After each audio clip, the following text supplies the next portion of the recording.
ఏ పాత్ర తీసుకున్నా, ఏ సందర్భం తీసుకున్నా, శబరి కావచ్చు, ఇంకోటి కావచ్చు, ఎంత నిడివి ఎంత చిన్నదైనా కానీ ఏదో ఒక ప్రాముఖ్యత.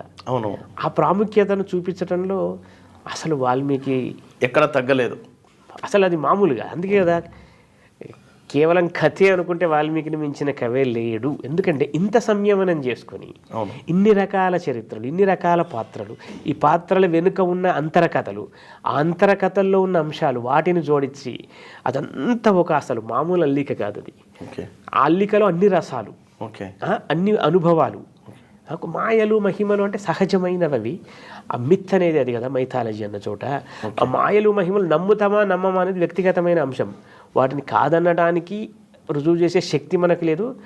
అవునని తర్కానికి అందనప్పుడు వదిలేయవలసిందే, కానీ వితండ వాదన చేస్తే ఉపయోగం లేదు. కాబట్టి మంచిని గ్రహించడము, మంచిని ఆలోచించడము, అలాంటి వాటిలో ఇవన్నీ వస్తాయి.